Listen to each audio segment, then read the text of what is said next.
నా పేరు సురేంద్ర బాబు. నేను 6th బ్యాచ్ నుంచి నేను ఇదే క్యాంపస్ లో హెచ్ఏఎల్ లో చీఫ్ మేనేజర్ ఐటీగా పనిచేస్తూ ఉన్నాను. అలాగే మా తమ్ముడు కూడా 10th బ్యాచ్ లో ఉంటాడు అనమాట. మరి నవోదయ గురించి చెప్పాలంటే నేను ఈ రోజు అంటే నా ఫ్యామిలీ కానీ నేను కానీ ఏ పొజిషన్ లో ఉన్నామో అది కేవలం నవోదయ వల్లే. అంటే ఒకటి గాడ్ అయితే, తర్వాత పేరెంట్స్, ఆ తర్వాత నవోదయ వల్లే ఈ పొజిషన్ లో ఉండగలిగాను. మెమరీస్ అంటే నవోదయ స్కూల్లో ఉన్నాయి. ఇప్పుడు కూడా నేను ఆఫీస్ లో డిస్కస్ చేసేటప్పుడు ఏం చెప్తానంటే, నాకు ఇప్పుడు 40 క్రాస్ అయిపోయింది.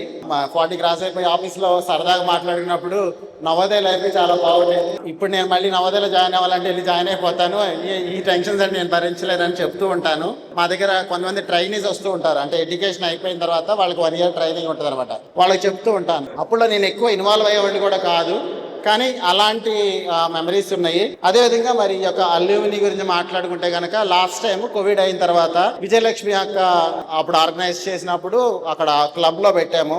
నేనే అంటే మన నవోదయ నుంచి నేను ఒక్కనే ఉన్నాను, కానీ వేరే నవోదయ పిల్లలు ఉన్నారు, కానీ మేము రోజు పని చేస్తూ ఉంటాం, కానీ నాకు తెలియదు వాళ్ళ పేరు. అప్పుడు లాస్ట్ టైం గట్టు కదా పెట్టినప్పుడు ఒక అతను బయటకు వచ్చి ఏం ఫంక్షన్ చేస్తున్నా అంటే, నా ఫ్రెండే కొలీగు, ఏంటి ఫంక్షన్, మీ ఫ్యామిలీ ఫంక్షన్ అని అడిగాడు. కాదు, మా get together, Navodaya get together అని చెప్పాను. ఓ, నువ్వు కూడా నవోదయ నుంచేనా? నేను కూడా నవోదయ నుంచే అని చెప్పాడు. ఇవాళ కూడా ఈ ఫంక్షన్ కోసం ఆఫీస్లో నేను ఏదో అప్లికేషన్ సబ్మిట్ చేస్తుంటే ఇంకో అతను కూడా, నేను సూర్యాపేట దగ్గరలో ఏదో ఏ జిల్లా కింద వస్తుందో తెలీదు, నేను ఆ నవోదయకి సంబంధించిన వాడిని అని చెప్పాడు అనమాట.